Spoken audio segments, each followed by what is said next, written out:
on. Give it a flip. Up! All right. Yeah! Right on.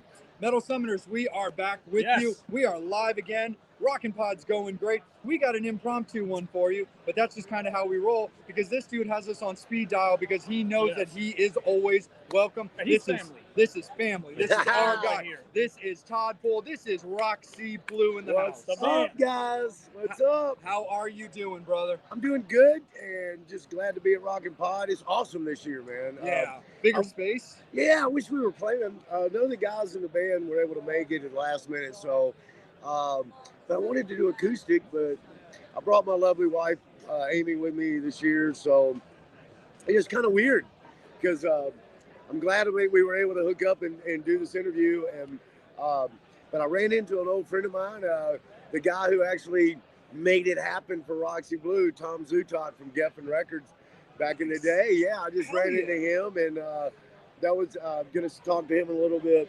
But he's the one who signed us, man. And back in the day when it was all fun and games, and not to say it's not fun now, but it was really fun then. Absolutely. I mean, with an event like this, it's geared so much to almost like a family reunion for you, where you've got so many just peers around. You know, when I came over to grab you for the interview, you're hanging out with Anthony from Tora Tora. Yeah, I stayed with Anthony last night. We stayed with Anthony and Anita, and yeah, this whole event, all these people, man. It's what with all the podcasters and stuff. It's like what keeps that rock and roll alive to me. I mean, it keeps it on the front line, keeps it aware, keeps everybody. You just see how much people love rock and roll, man. I mean, everybody, rock's dead. I mean, not to me. Not to us. Absolutely. So what's going on currently right now, 2023, with Roxy Blue? You put out an album recently. It's been doing great. Well, we did the one with Frontiers. Right. That was a cool record, and then we actually recorded an entire new record. It was done. We were about to mix the last song before we went to master, and we parted ways with our drummer Jimmy at the time, and we just parted ways. And he recorded our stuff at his studio, so that didn't really turn out well, but I mean, we're still cool. Jimmy's a great artist, and he's a great guy. Probably just hadn't got around to giving us our stuff back, but it's been a while. So we got a new drummer named Chris Cook, and he's an amazing drummer, an amazing guy. He's got a great look. The band's tight. If people go to your socials, you have posted group shots of the four members. Does that include Chris? We got a new promo out, and so we're recording for a new record. Hopefully we can get something out this year. We've already talked to the studio about it. Getting ready to play a show in Memphis. We call it a warm-up show. We're getting Every Mother's Nightmare is going to be playing with us, and then we're headed to L.A. to play the Whiskey. Yep, you guys are playing with Steel City. Steel City. Playing with Steel City, and I don't know the other bands. There's Victor from Native Sons. One of his bands is playing, I think. But I mean, we have never played the Whiskey. I drank a lot of alcohol back in the day in the Whiskey, and hung out there a lot. But but we played the Troubadour when we were there. So that's what's in this can. No, this is actually Mountain Dew to drive home to Memphis. But we played the Troubadour the last time we were in LA, and eons ago for a Westwood One broadcast. The guys in Motley, Tommy, kind of announced that. I think Shotgun Messiah was on that bill, and they announced that we were going on tour with Motley Crue. So we were just on a high. We were just high on the hog, man. And of course, that never panned out because of everything that happened. But we're excited to go to LA. Excited to get some new stuff out, and yeah, man.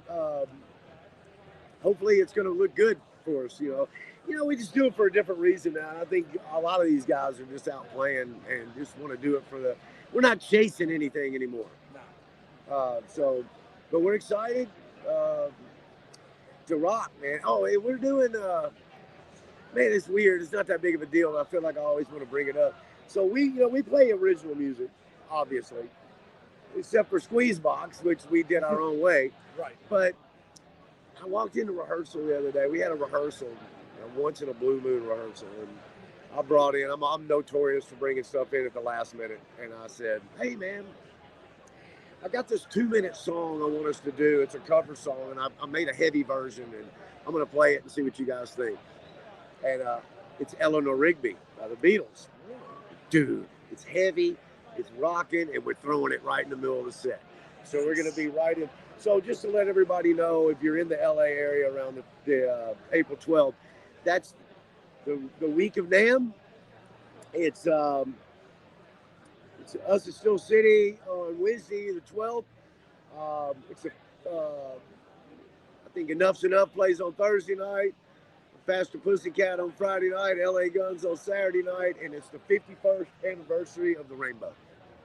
Hell yeah! So it's going to be absolutely. It's going to be a humongous week. So we're just honored that we were, actually asked to do it. So absolutely. Go ahead, Angel. I just want to go back when we had the pandemic. April, when we played in Baltimore, I think it was April 18th. That was like the first show when we're actually able to see concerts. So how was that like when you had that period of time where you cannot perform or anything? You mean prior to that? Yeah. Well, it was weird because it's weird you asked me that, because I was just talking to somebody about the Frontiers thing. I think we were supposed to put a record out within that year, but we really weren't looking at it that way. We're looking at it like, who wants to put a record out now? Nobody's going to buy a record. Nobody can go to shows. No, you can't promote it. You can't do nothing. And I think Tora, not to speak for them, but I think they were kind of in the same thing. I mean, you're kind of like, you're still freaking out about what's going on. You can't even go to Disney World. No who wants to wear a muzzle and go, if you can't breathe, you can't do nothing. So it was a weird time for everybody. So I looked at it. I did some writing and stuff, but we missed the boat with Frontiers during that. We didn't put a record out. We didn't offer them a record in that year. And they're kind of like a conveyor belt. They want that record out, and then they want the next one out. So that ended our deal with Frontiers. So that was going to be a question for us with the upcoming Roxy music. Is it going to be on Frontiers again? It's not. We're not even sure how we're going to do it. I want to do a record. I mean, I think, like, once again, I'm not speaking for Tora, but I like how they're doing their things. They're putting out singles. I like that. But I want a product, especially to be able to sell at shows and people to be able to put in their cars and listen to. And I think it's gonna be a heavier record. I'm really shooting for heavier. I never wanted to say that before. You look at like the new music that's been coming out recent. The theme has been that everything's been heavier. Like even guitar wise, even with the new Extreme and Winger, it's all been much heavier. Right, so right. Something that's probably an aggression that everybody's trying to get out. I mean, so I got a couple things I'm working on. I'm going to come out with a new Roxy record. And then I was talking to Anthony about this, I was thinking about just releasing a CD called Story of My Life or something like that, and just releasing all my ballads type music that I've done.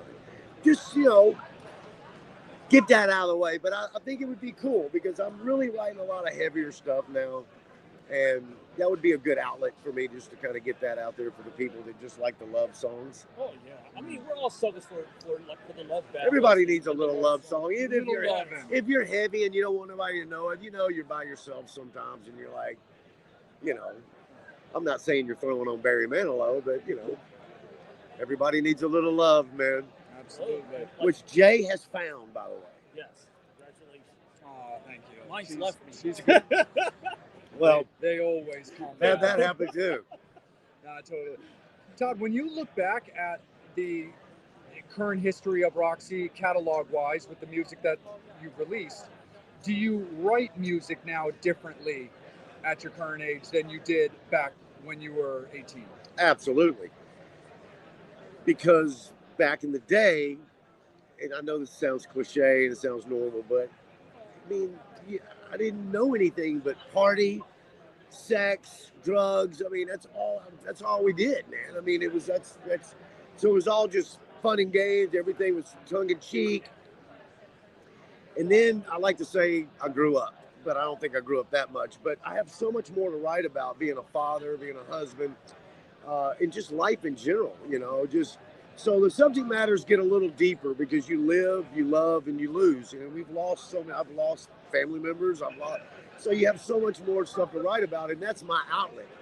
My outlet is to write a song instead of sit around and talk about it. And so, yeah, I mean, I think you could tell on the last record we did, it was not only a heavier record, but it was so much different than One Some. It was 27 years after the fact. Yeah. I mean, we still play a lot of the Want Some stuff, but you got to squeeze in everything. So Absolutely. we play a lot of the newer stuff off the last record, and we also we're playing some new stuff that has not been released yet. So Absolutely.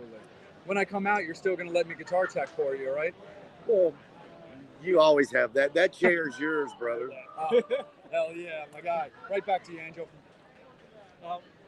As far as touring, like overseas, can we expect you to tour overseas at some point if it comes up? Man, I want to. So our drummer used to be in a band called Medieval Steel, and they did a lot of Europe stuff, and they did really well over there. Because those guys over there are just like fucking metal, Yeah. And so yeah, I mean, it's all a money thing, to me, because I'm not really about going over there. It's not about going over there and getting rich. But you got to get out there and you got to let people, and people want us to come. And I know Japan, they want us to come to Japan. I would like to go do that stuff if you could do it without, going in the hole, doing it. It'd be short runs. I'd like to go over and do it. But from what I understand, and I know my friends in Kickin' Valentina, they're cool. They got that. The bottom line is this. We're going to try to get over there and do it. And I'd like to make things happen sooner than later. I know that this next year, just to answer it in one day, we're going to try to get out and play as many shows as we can, be overseas, this side of the border or whatever. We're going to try to play as much because I've been kind of hampered with that. When you put on the show, it's like a big party. It is like a So party. that was the cool thing about seeing, even at BLE, it was still like a party. It's a nice So you guys workout. go on stage. Yeah, I mean, And you're that way on and off. Like off stage, it's almost like you're like the same person as on stage. You're still, this fun. you're supposed to be though, aren't you? That's how I'm wired. I mean, you got to smile and have a good time. We're all one here, but right? that's you, like all the time, like on stage and off stage is the same person. You're awesome, man. Absolutely. You guys are great, And for man. people that see Roxy Blue now, it is still half of the original Roxy Blue. Yeah, How Josh and I. How do you and Josh look at, how's your just overall relationship, camaraderie, writing ability, and just stage presence still feel 30 years later? Man, it's just a natural thing. I mean, Josh is still a beast on the bass. I just think that we don't try to be what we used to be. We just try to roll with what we are now. And everybody our band gets, I think that's very important. We all get along like bros, because we got to get along. We got to have fun. And we don't try to force the issue. We're not going to try to be something we're not. We're just going to try to make the most of what we have. And so far, the most is sounding pretty damn good. Hell yeah. So we're looking forward to everybody hearing the new stuff. Fuck yeah. Todd, family forever, brother. Family always, forever. Man. You're always welcome anytime. The Metal Absolutely. Summit. Always Absolutely. listen to Yes. this. The best. Love this thing. Hey, Thank you, love Metal. you guys. Todd. This is someone that knows what a good podcast is. Man Heck knows. yeah, man. You guys are awesome in their family. And I hope everybody has a great time at Rockin' Pod. Chris and the whole gang did a great job this year. And just looking forward to hanging for a little while before I go back to M-Town. Absolutely. Roxy Blue, all over their socials. Yes. Follow it, When is get the date on again? it. At the Whiskey. At the Whiskey. April 12th, Whiskey April Go-Go. 12th, get your ass to the Whiskey Go-Go. Roxy Blue, Steel fucking City. Hell There yeah, you go. let's do this. We thank Todd Poole. He's friend, he's family. We love the guy. We're going to let him get on with his day and his other interviews. Metal Summit. We will be back. Metal In 5 Summoners, we minutes. love you. See you in 5. Peace out. Rock on. Thanks, guys. Thank